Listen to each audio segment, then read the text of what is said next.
If you're coming from day one of Favorites Week, this is one of the reasons why I've read only 9 books this year.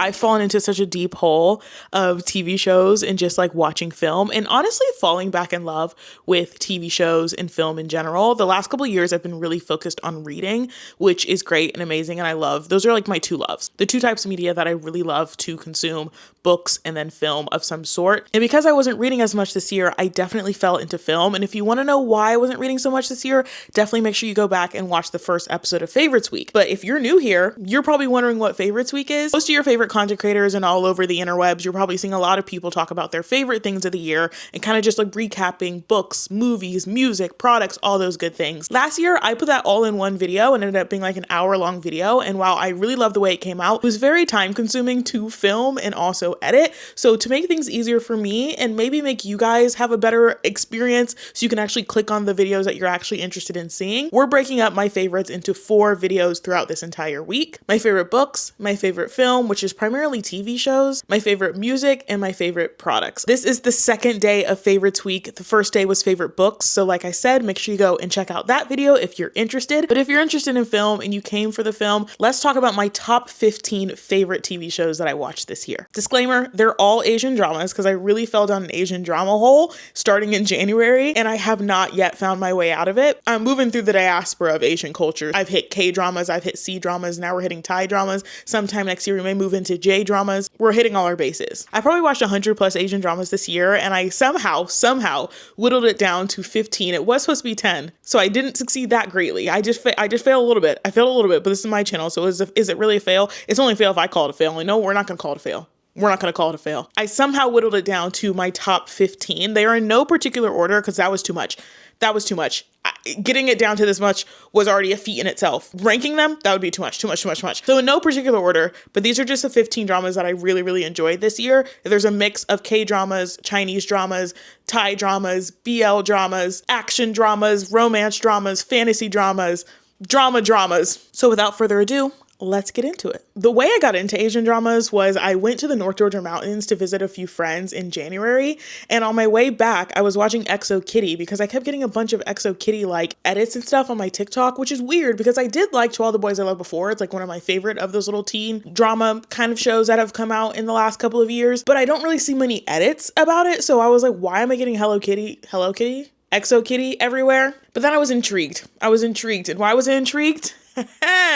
Minho, this boy right here, please, intrigued me so hard. So I was like, let me watch it. So I watched XO Kitty, which is like an American show, like an American Netflix show, but it's based off this girl named Kitty, who is Laura Jean's sister from To All the Boys I Loved Before. And she goes to school in South Korea, goes to like the same school her mom went to because she wants to learn more about her mom. And she also loves K-dramas and stuff and Korean culture. So like it's kind of filmed in a way of like a K-drama, and like kind of, not really, but like kind of enough for me to be like, I'm interested. What's this whole K-drama thing? To like dip my toes in. So I finished XO Kitty and then I started watching a few K-dramas after the fact, and now we're here. So we're going to start with some of the K-dramas that I've seen. Strong Woman Do Bong Soon, please. Also, just letting you know, I love Asian dramas. I'm obsessed with them, okay? I love them. So I'm gonna be a little excitable in this video. I am. I'm sorry. I love them so much, okay? I just love them so much. Strong Woman Do Bong Soon. It's based about this girl who all the women in her family have like super strength, and she ends up working as a bodyguard for this rich guy. But then there's like a bunch of mysteries about like somebody who's terrorizing her town and like going after her friends. So they're trying to solve the mystery of who this person is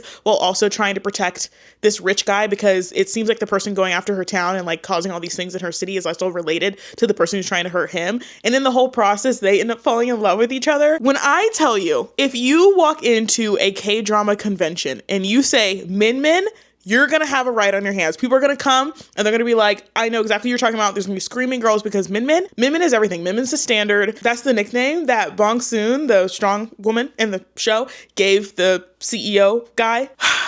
They are everything to me. This drama was so funny. It had emotional parts. It had drama. It had romance. The romance was beautiful. They are okay, listen.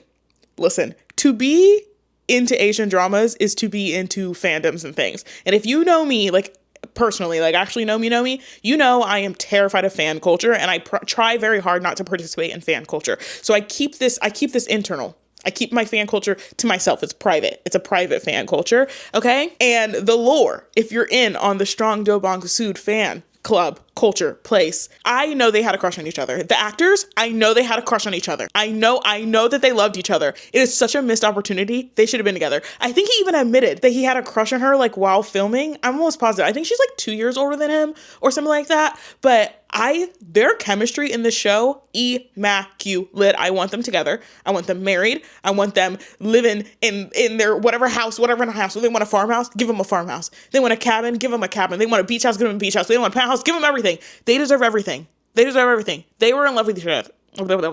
They were in love with each other and I'm in love with them. The chemistry was so beautiful, it was so amazing. If you like quirky, fun, but also like that touch of romance, kind of cringy, kind of cheesy in a way, but like in the best way possible, this is the one. I also think it's such a good starter K-drama if you're just getting into K-dramas, because it's really easy to follow. It has a similar plot to like a lot of other like Western shows, and it's just chef's freaking kiss, okay? All right, another pair of actors that actually did date. They were actually dating while filming, which made the chemistry of their characters in the show 10 million times better. They did break up. Hurt me more than my actual divorced parents, not gonna lie. And that is weightlifting fairy Kim Bok-chu, okay? This is about this girl who is like, it's based in a college. And this girl is like she's on the weightlifting team. And there's a guy who's like on the swim team. And they used to know each other when they were kids. So they're like kind of childhood friends, but like not really. They just like were in the same school and all that kinds of stuff. The girl who's on the weightlifting team, she's Kim Bok-chu. And she is in love with the swimmer guy's older brother. Like she has a crush on his older brother, but the swimmer guy has a crush on her. So at first he's trying to in order to get close to her, he's trying to help her get his brother to like her, basically help her out with that crush.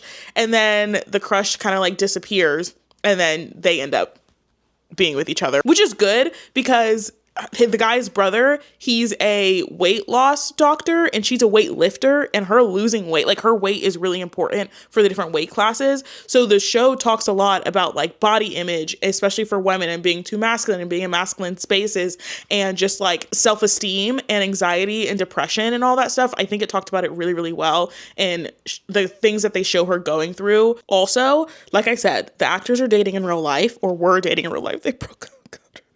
They broke up.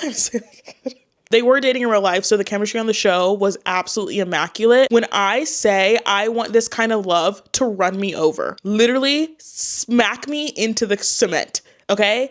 Curb stomp me with this kind of love. They were so goofy and so funny with each other. It was literal best friends. That's your soulmate for real, for real. They were so chaotic. It's definitely hyper GF, hyper BF, that combination. And their sweet moments were so sweet, and their playful moments were so playful. But then there were serious things that they could talk about, family issues and family complications, and parental issues, and being abandoned by a parent but still wanting their love. And guys, if I could recommend all of these, this whole list is my 100% recommend everyone should watch. But if you love a love, okay? You love a love. You love a cheeky, quirky love. You love a fun, exciting, realistic love that you can feel it through the screen.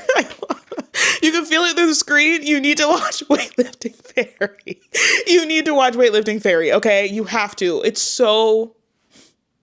I'm unwell.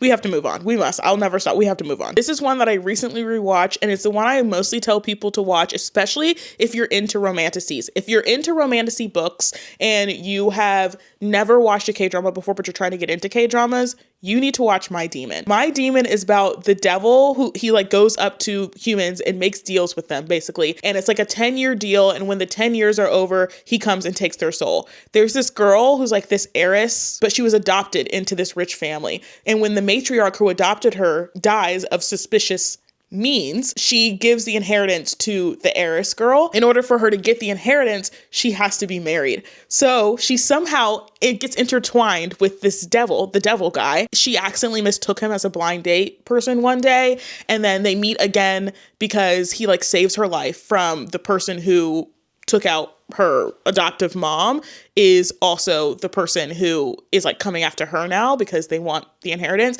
And she thinks that person was hired by someone in her family. So she hires the devil guy to be her bodyguard. But then when she finds out that the inheritance, in order to get her inheritance, she has to be married, she ends up going into a fake marriage also with the devil guy. And the reason the devil guy is doing all these things and being the bodyguard for her and marrying her is because when he saved her life from the person that was coming after her, somehow his powers got transferred to her. So he has to keep her close to try to figure out how to get his powers back. They are they are the hottest couple ever. They are beautiful. Another pair of actors that I'm like, nah, like every time I see you all with anyone else in any other show, it just doesn't hit the same. It just doesn't hit the same. This pairing right here, everything to me. I love them so much. Their fits on par every single time. Their dating era, beautiful. The yearning era, beautiful. The heartbreak era, beautiful. Every single thing about this romance was so good, okay? Is it like a, okay, listen.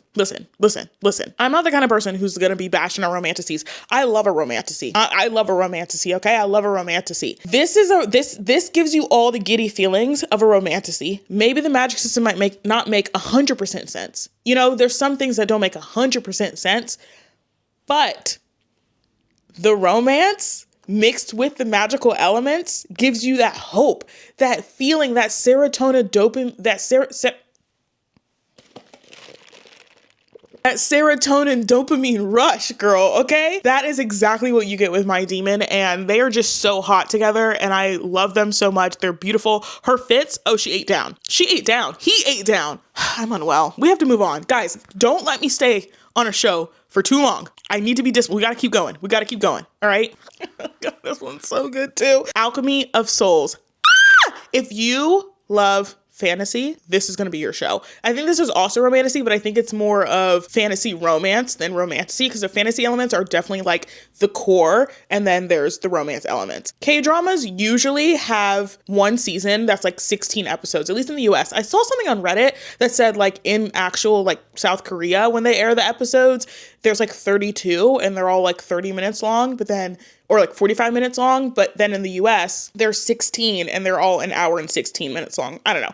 Regardless, they usually have one season. This one has 2 seasons, and the second season focuses a lot more on the romance aspect than the first season does, but I think both seasons are beautiful and both seasons have like charm to them, and I can't explain what the second season is without spoiling the first season, so I'm not even going to talk about the second season. We're just going to talk about the generalness of what the show is about. Alchemy of Souls is in this world where there's mages that get power from like, I think the ocean or the wind or some kind of energy.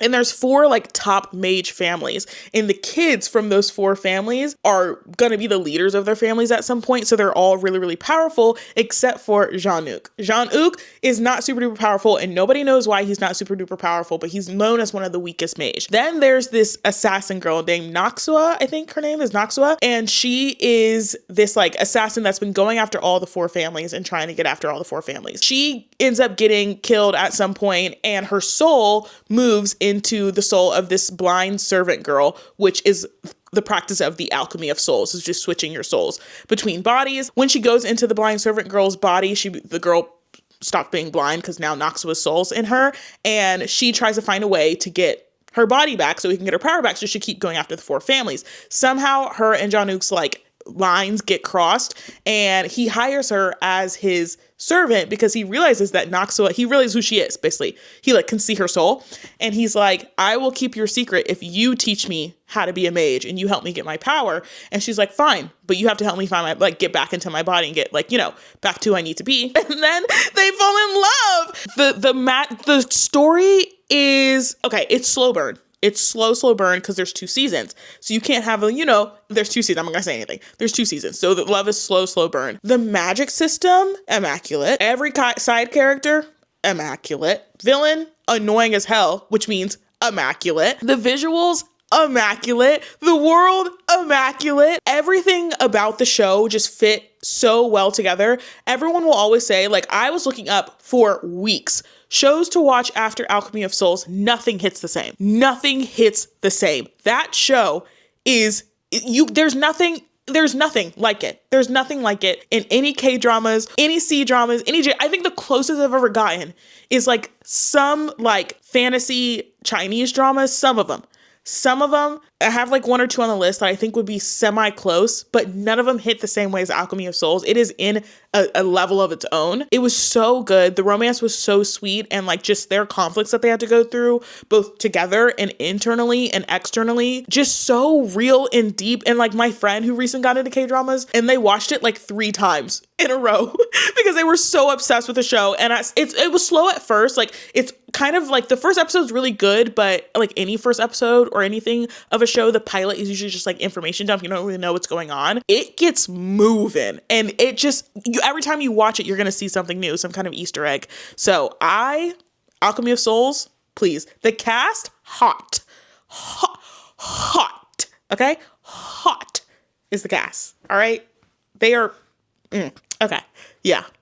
And then my last K-drama, this one is more like, I think it's mystery, mayhaps, it's like a drama. It's like a drama K-drama. It's a drama K-drama called Vincenzo. There's a little bit of romance in there too, though. Vincenzo. There's basically this guy who I think he's half Korean, half Italian, or he's full Korean but was raised by Italians. Anyways, he is currently the consigliere, the lawyer for an Italian mafia. Something happens with the mafia boss or something, and like he ends up leaving to go find the money that him and the mafia boss buried in Korea. So they buried it in this like safe underneath this shopping small complex apartment kind of thing that was supposed to be run down. And then there's another evil guy who found out about the money that's underneath there, and so he's trying to get the money, but Vincenzo's trying to get the money, but he also kind of like builds up this found family with the people who live in the apartment shopping complex thing. And the rich guy who found out about the money has been on this crusade to tear down the shopping complex and the apartments and build like some kind of mega thing. But he's also involved with all these other illegal things. Anyways, Vincenzo ends up basically helping the people there get rid of this evil guy. But the evil guy ends up being like super duper evil and getting into Vincenzo's business. And it just ends up being a whole thing. Vincenzo's working with this girl whose dad had a lawyer office in that little like shopping complex. And the girl's dad, like something ends up happening to him. So then her and Vincenzo end up working together to get back at the evil guy. The evil people, terrible. And you know what was even more terrible about them?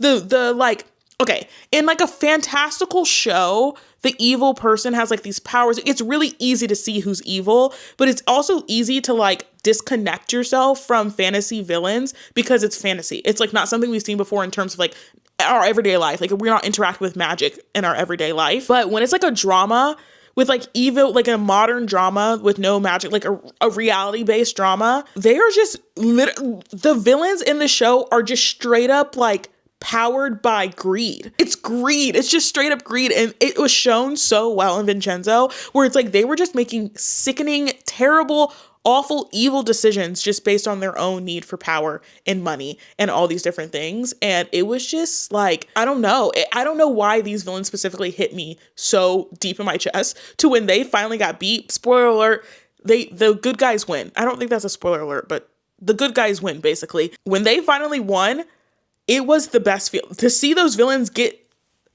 in the way that was immaculate. It's also, okay, listen, I'm a middle child, only girl between 2 brothers.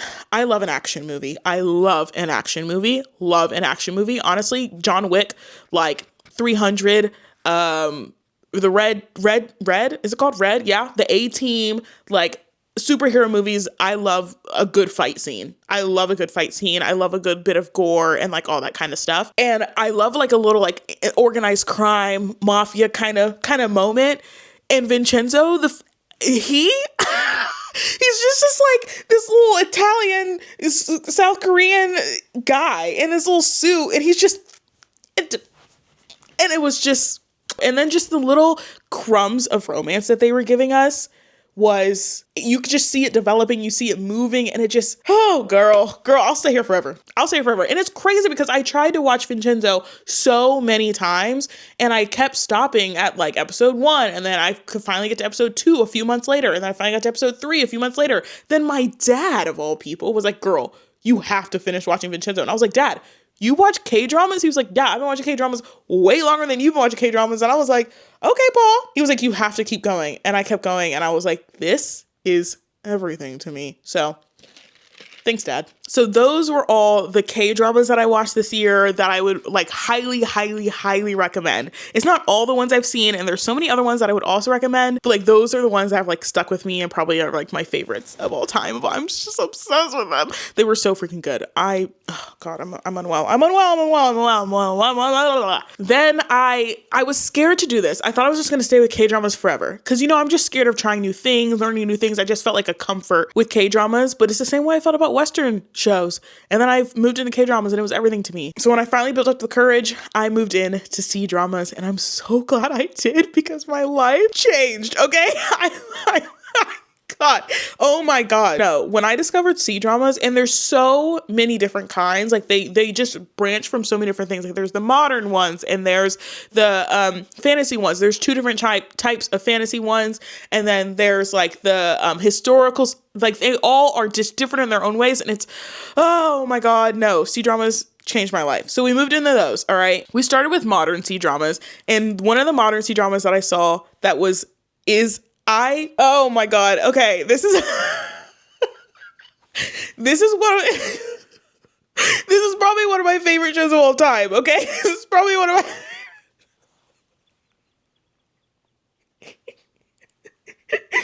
I'm about to start crying.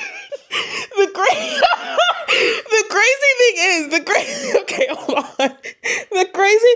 Oh my God, what the frick is going on? Okay, the crazy thing is, this is a sad C-drama. It's emotional. It's an emotional C-drama, okay? And I didn't cry when I first watched it because I wasn't a crier back then. Sarah wasn't a crier. I rarely ever cried, ever. But then my dog died. And I cried like, I've literally cried almost every single day since he died, which has been like a month or so. Sorry to get serious. I have to explain why I'm crying right now, okay? Like the tears are building up in my eyeballs, like, hello? So now thinking about this C-drama and just thinking about how beautiful it was, like my emotions, something cracked in my emotions, and they've just been open like a floodgate since he passed. So that's why it's just thinking about this. I don't know if I'm crying based on like how sad it was, how beautiful it was, how hopeful it was, how perfect it was, how lovely I don't know why I'm crying. I couldn't tell you. I don't know why. And the tears are gone. They're gone now, I think. Okay, let's see how long this lasts. But they were clouding my eyes. You guys were a bit blurry for a second. The First Frost.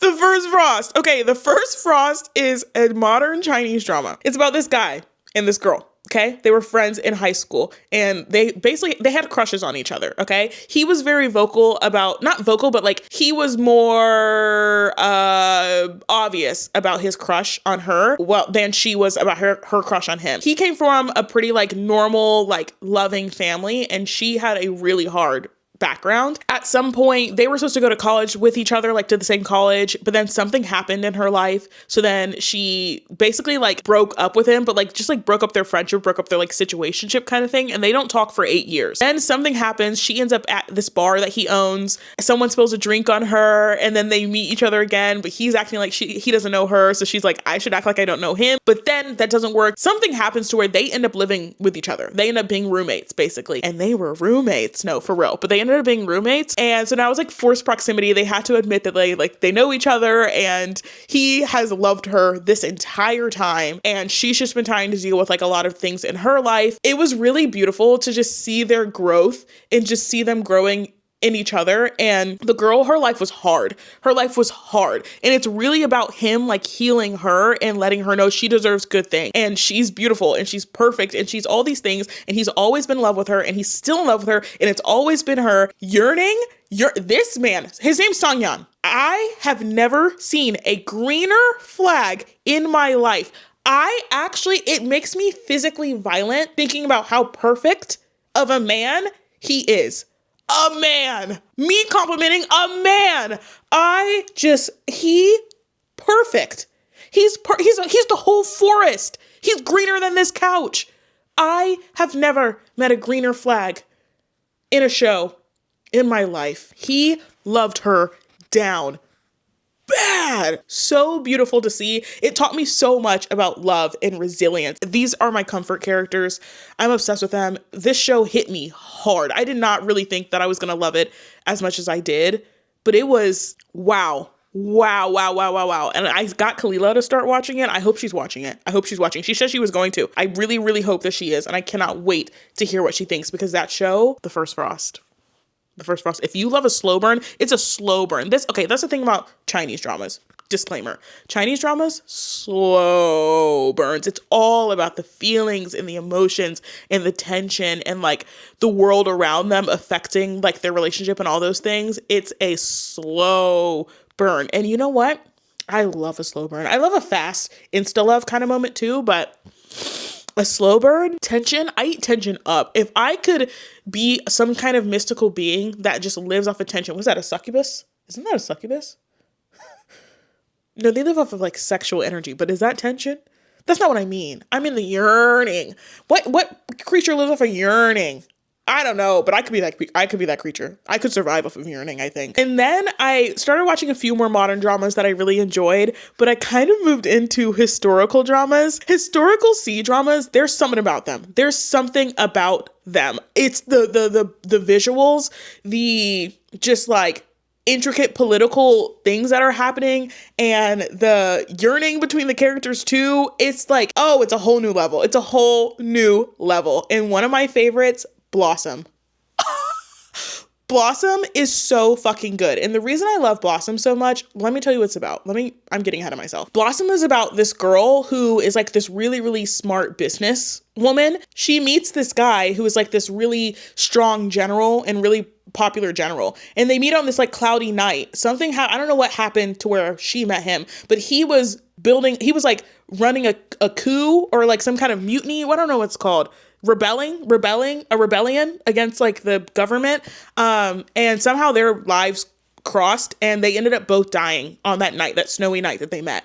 But then they wake up in like their younger selves, like I think a year or 2 years before they met in this where they died. So he doesn't remember her, but she like, I think she gets taken back in time. I don't know if he gets taken back in time, but I think she gets taken back in time. I don't know. I don't really remember. I watched it a while ago. I'm going to rewatch it soon. Don't you fret. I will rewatch it soon. But basically they're back in time and they meet each other before the incident where they die. And they're basically trying to like change all these things so that it doesn't happen again. There's like a lot of political things that are happening because like he died because of like politics and a coup, and like somehow she was related to that coup, but she didn't know she was. And I really love this drama so much because she's a strong female main character, which I eat up every single time. But she's not physically strong in terms of like she can fight and all that stuff. She's street smart and she like knows the behind the scenes of this and the behind the scenes of this, while he is like physically strong and he is also like politically strong in that sense as well.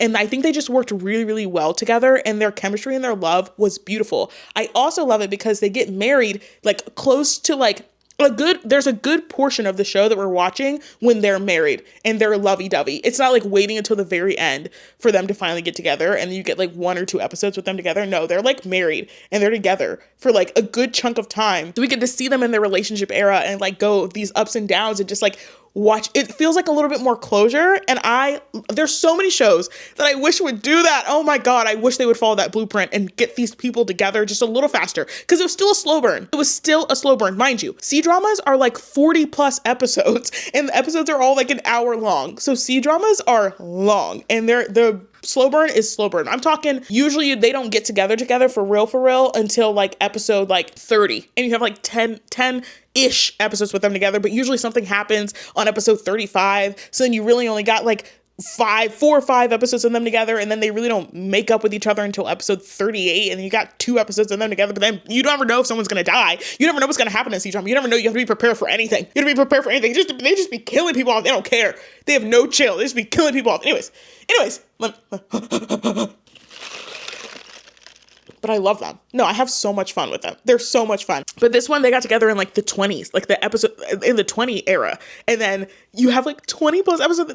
Oh God, it was so beautiful. It was perfect. Anyways, I thought the drama was beautiful. I thought it was perfect. The general guy, his name is Song Mo. White-haired Song Mo. White-haired Song Mo.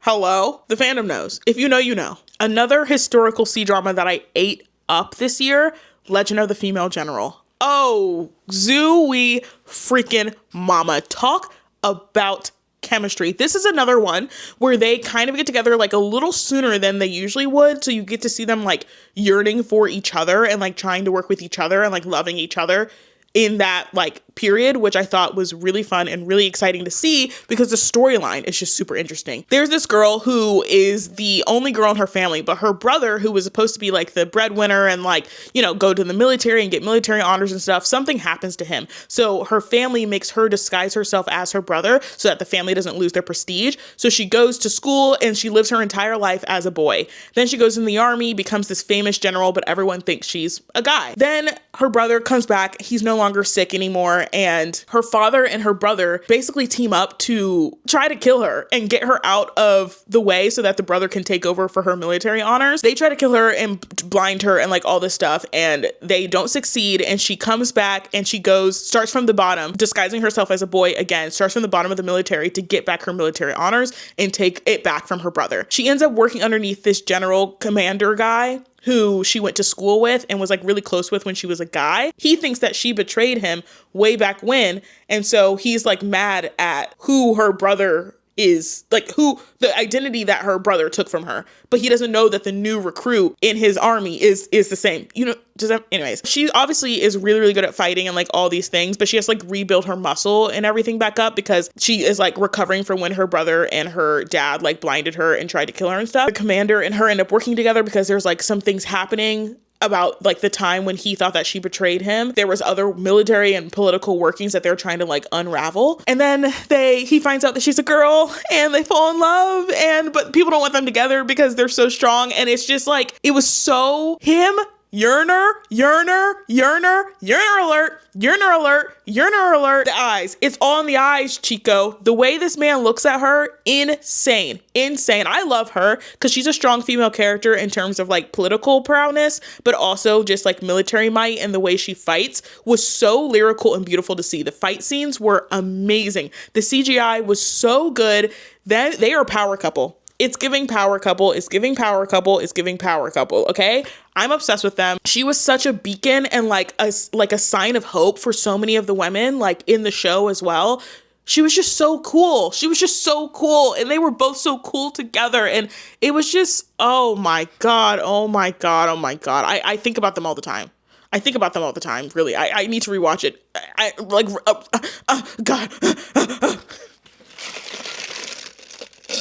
Then another historical drama that I watched, which is one that actually recently came out, Fated Hearts. This one was really, I did not expect it to be as good as it was. It's very similar to Legend of the Female General because the girl in this show is also a female general. When she's in a battle with her enemy, she shoots an arrow at her enemy, which is like this prince of another empire. While she's on the run from this army, after she gets like behind enemy lines, a bunch of people try to come kill her. She gets shot off of a cliff and like loses her memory, basically. The prince guy finds her and she doesn't know who she is, but he knows who she is. And he's trying to see if she knows who hired her to kill him because it wasn't like her army, it was somebody else. And so they're trying to like figure out the mystery of who tried to come after her and who tried to come after him.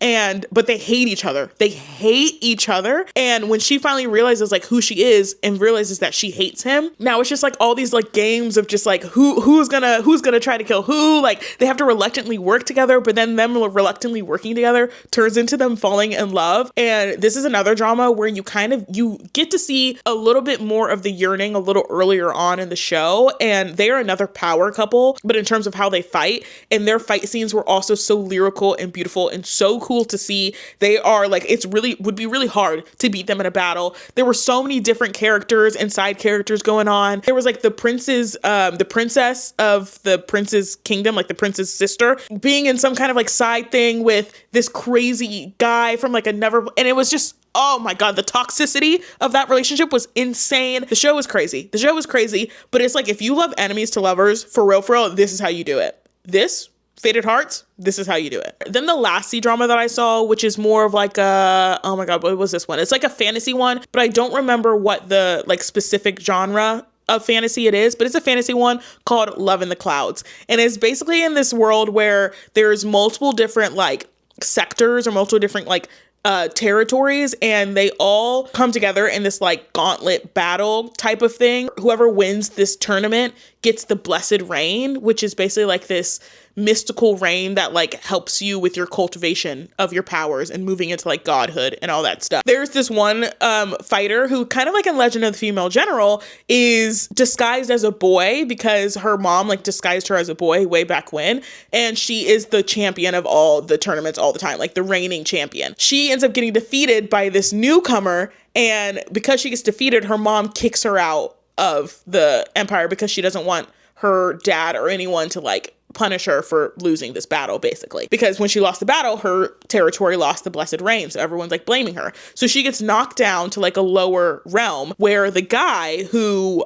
beat her in the tournament like reigns, basically. And in the tournament when he beat her, she also got poisoned. So she thinks that he poisoned her. So he doesn't know that she is the guy that he fought against in the tournament. And so she somehow disguises herself as like a dancer at like a pleasure house and like latches herself onto him. He's really weary of anybody who comes near him because the reason he went to the tournament was to figure out like this own mystery of like who came after his master, the person who trained him. Someone like killed her or something like that. And so he is like trying to figure out who that was. So he's weary of like everyone who comes near him. So he's a little weary of her at first, but because she doesn't look like she's trying to hurt him, he's like, oh, I can use her as a shield while I get back at these other people who hurt my master. So they're both using each other. And there's a lot of like just lying and like not really trusting each other going on, but it's like covered up by like them acting like a couple in front of everybody else. So they don't even know what their influences are and why they're doing what they're doing anymore. They're kind of, all their feelings are getting tangled up. It's the most touchy, flirty, lovey-dovey, shameless fantasy like C-drama that I've ever seen. They were they're so perfect for each other. They're so perfect for each other. It was so fun to watch. It was so funny. All the side characters were good. Their emotions and them trying to figure out their feelings and figure out if they can trust each other, and like just all the pain that they have been through themselves throughout like the whole entire show and throughout their lives, and trying to figure out if they can love each other despite all that, was just so, oh my God, it was immaculate to watch. I loved every single second of it.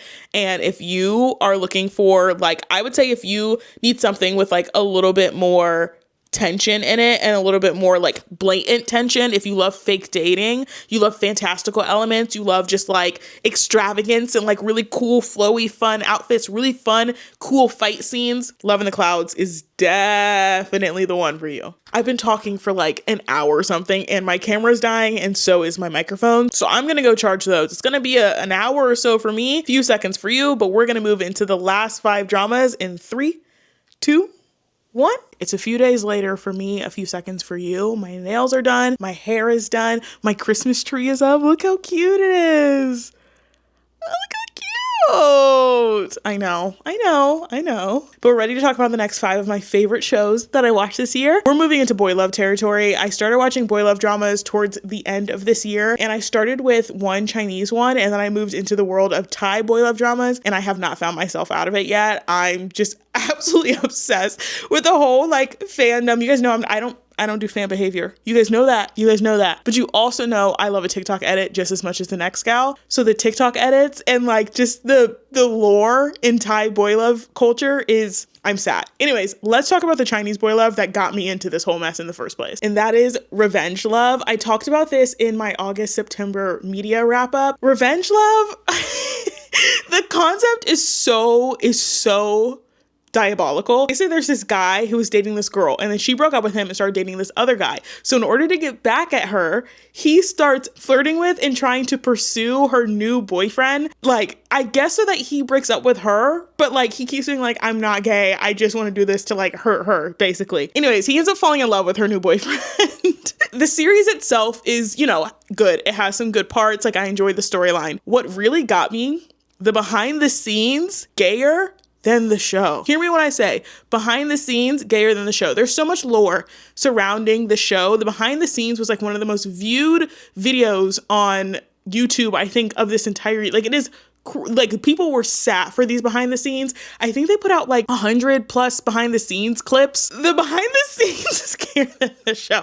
And here's the crazy part. I think they're in love with each other, these actors, but because the show is like filmed in China has like really strict censorship laws where if you act in like a boy love or like a queer drama with each other, you cannot interact in society like ever again with each other. You also can't act again with each other, but I know that they're in love with each other. We all know, as an audience, we know that they're in love with each other, but it's like this like star-crossed lovers, like Romeo and Juliet just like can't be together, but like they're secretly together.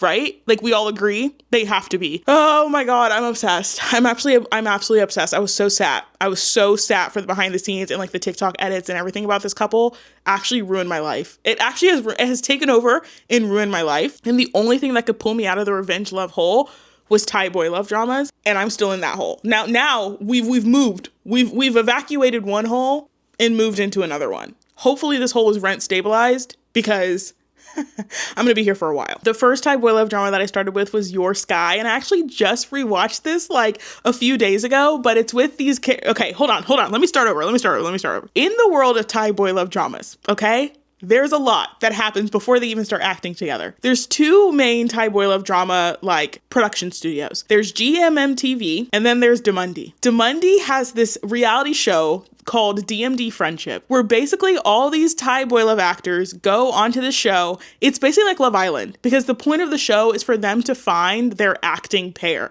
Basically, they're trying to pair up with another Thai boy love actor that will be like their partner, kind of, for like their entire acting career, as long as they want.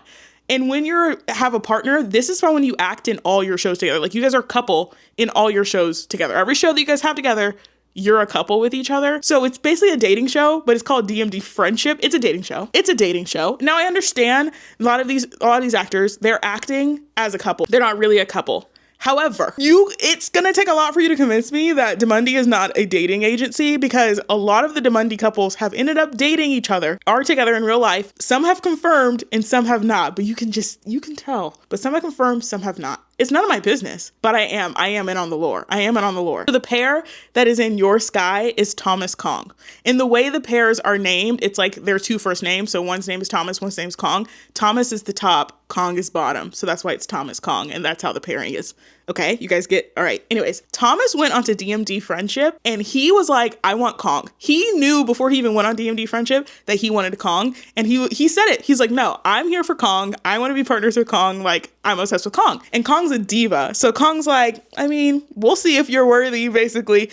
Obviously, Thomas was worthy. Thomas Kong is now a pair. I'm obsessed with Thomas Kong. I love them. So their first show together is Your Sky.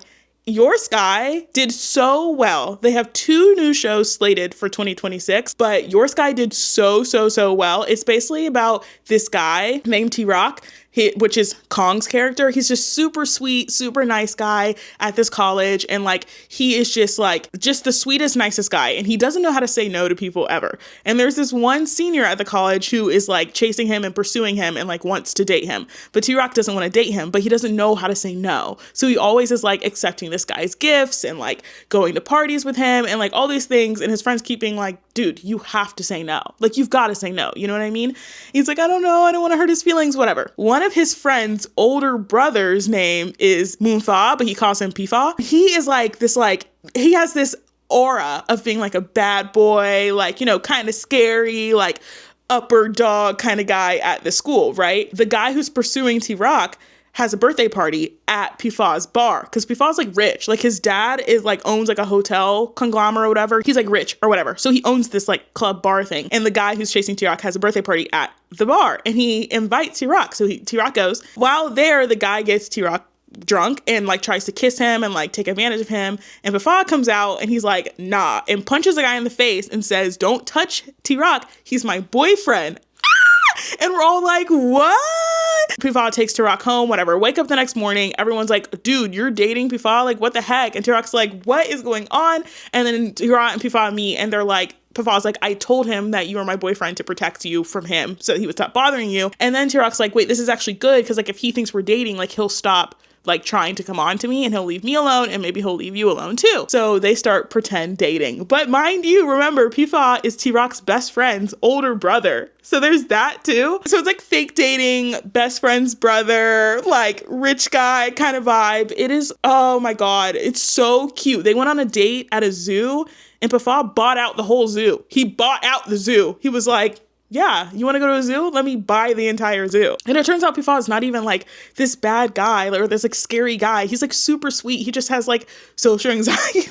he is obsessed with T-Rock and just like absolutely loves the kid. And it was so cute. And it balances like super duper sweet, but like kind of spicy at the same time, because their intimacy, like later on in the series, that's one thing I really love about Asian dramas, is it doesn't, like the beautiful part of it and like the lustful part of it is their actual desire for each other in terms of like intimacy and chemistry. So you don't really get any like spicy-esque type of scenes until like usually later in the drama, unless that's like their character's roles. Like if they have like a character who is meant to be like a little bit more spicy and like lustful, but like usually you don't get it till like later into the series, so that when it does happen, you have all this chemistry that has built up between them, and it makes it so more realistic and real and like intense. This one was so good because you just see T-Rock growing into himself and Pifa being very considerate and just like such a green flag for him. It talks about so much more than just like their relationship, but also talks about just like sticking up for yourself and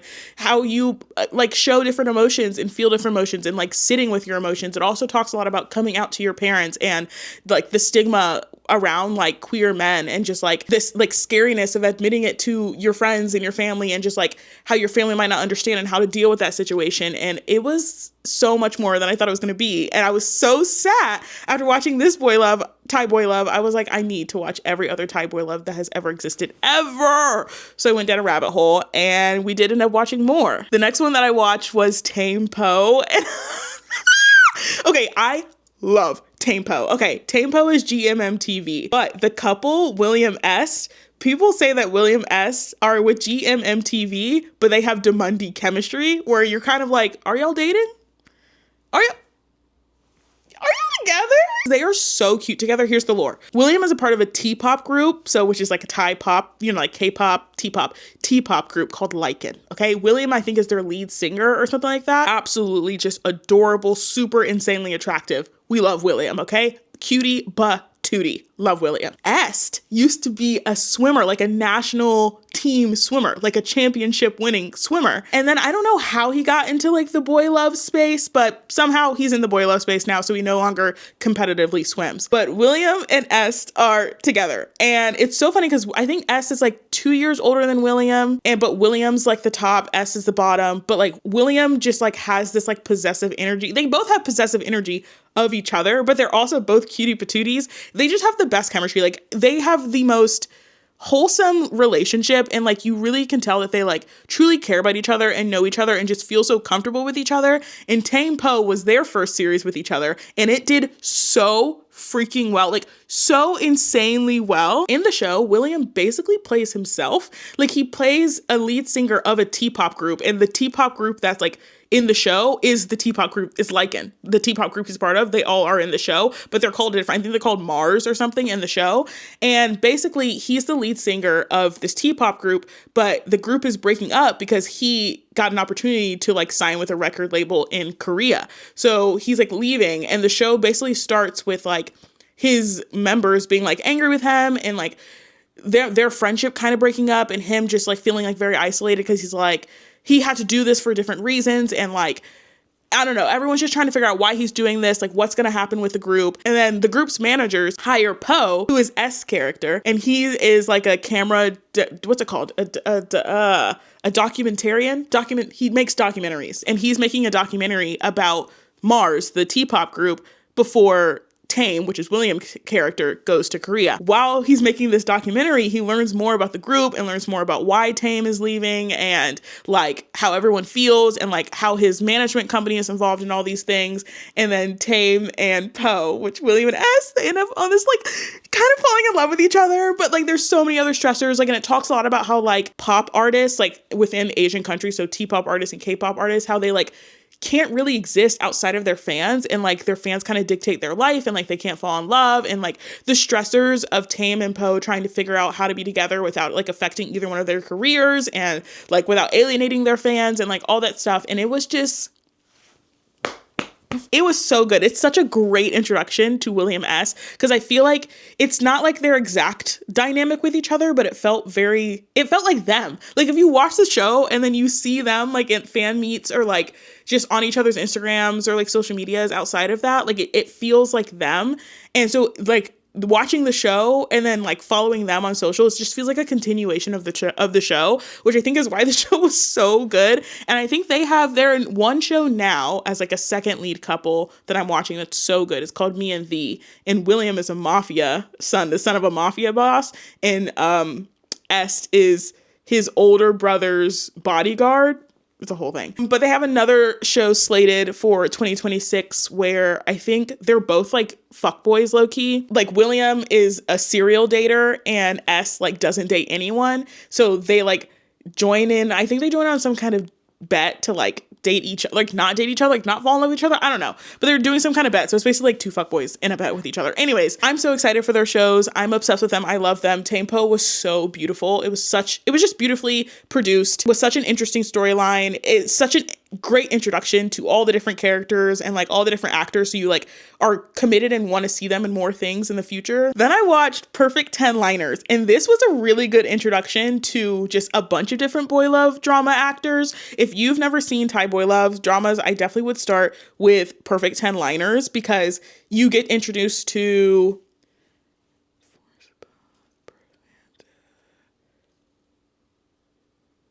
three different boy love pairs. It's just about this group of college students. There's like I don't know what it's called, but like a club, I guess, like a club of like advisors and advisees. So like mentors and mentees. Your advisor and your advisee, it's chosen at random, but somehow every single time a person gets chosen for the Perfect 10-Liners, they're all like really hot people. Like it's only super attractive people. So they call them the Perfect 10-Liners, and they're like this really popular club. There's three different couples that are in the duration of this show. And for the first couple of episodes, you're focusing on Force Book, which are the actors' names. Actors' names are Force Book. And the lore about Force Book is that Force and Book were neighbors. They've known each other since they were in like kindergarten. They were neighbors. They went to the same schools as each other. And I think they like fell off for a little bit, and then they like met again in the boy love acting world, and they became pairs.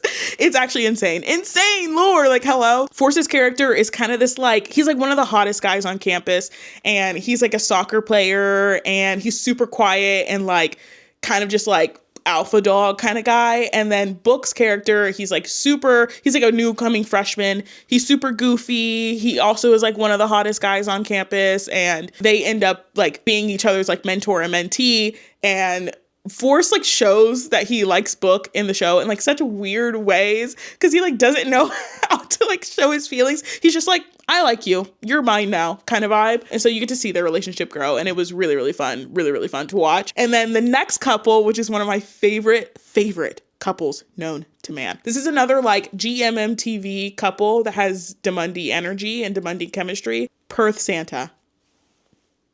I love Perth Santa so much. They are everything to me. Perth is a rock star. Okay, he's a Thai rock star. He's a Thai rock artist. Okay, Santa is in a T-pop group called Jasper, and he's like their lead dancer. So it's like T-pop idol and rock star.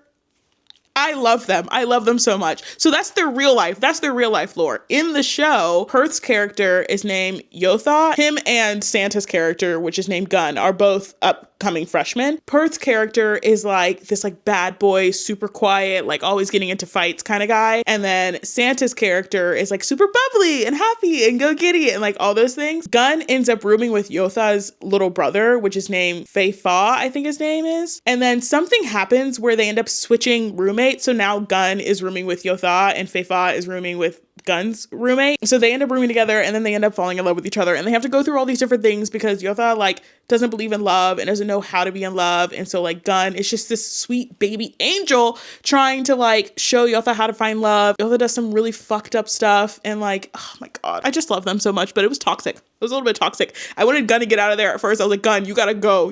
But I could see Yotha just trying so hard. So I was like rooting for them, and then they figured it out in the end, but it was a little messy there in the middle. Then the last character is Fei Fa, which is Yotha's little brother, which the actors are Junior Mark. Junior Mark, I don't know their lore per se. I don't think they have any like insane lore, but you know, I'm just getting started in the Thai boy love sphere, so I may learn some things, but I don't know if they have like any like crazy drama with them. But I love Junior Mark. I think that they're so, because Fei Fa is played by Junior. Junior is just a very smiley, happy guy. It feels like, it seems from the outside looking in. And Wine, which is played by Mark, Mark is a very like reserved, just kind of like black cat. It's very much black cat, golden retriever energy. Mark's character Wine isn't very black cat. He's just like goofy, and he is also trying to learn how to love again because he just left a relationship for like different reasons and just trying to figure life out, just, you know, living life every day as a new freshman. But Feifa, Junior's character, is like super smiley and giddy and happy and is always helping everyone, like always helping everyone. And it turns out like he is just like this people pleaser, and he thinks that that's how he shows love and that's how he's going to be able to receive love, and no one ever takes his feelings seriously or takes him seriously. And so like Wine is trying to teach him how to like say no to people and like express his own opinions and his own emotions and not like get walked over by everyone. I just really identified with Feifa's character, and I think Wine was so perfect for him. It was just so good. It was just so good. And the reason I love perfect 10-liners is because, like I said, you get so used to like all the different actors and stuff because you get to see 3 different couples kind of like evolve throughout one show. And I love the fact that you get 3 couples because every single time we move on to a new couple, we get to see the like cameos of the past couple and like see them as they continue their relationship. And so it just feels like it's just like a reoccurring thing. And then even though we started with Forced Book, by the time we get to Feifa Wine, it seems like Forced Book is like this old married couple. Like they're so established, but it's like in the same season of the show. It was so good. Perfect 10-liners is just immaculate. Then the last show I'm going to talk about in this video, one of the like most beautiful, most amazing shows I've ever seen in my entire life. It was so freaking good. We're talking about kdramas. Oh my God, kdramas. This is which is crazy. This is a horror romance. I don't do horror, but I do horror if it's a tight boy love drama. I do horror if it's a tight boy love. So basically, in kdramas, there's this guy named Kem who is cursed, where all the men in his family die a horrible death before they turn 21 or 22 or something like that. Because he doesn't want to die, he goes and finds a shaman with one of his friends. So this shaman is basically trying to help him like survive and not die from this curse. And Kem can see ghosts, and the shaman can also see the ghosts. So they're like fighting the ghosts and spirits together in order to like help Kem survive and like break the curse and try to figure all these things out. Turns out that Kem and the shaman were connected in a past life. They are like reincarnated into these different 2 people's bodies.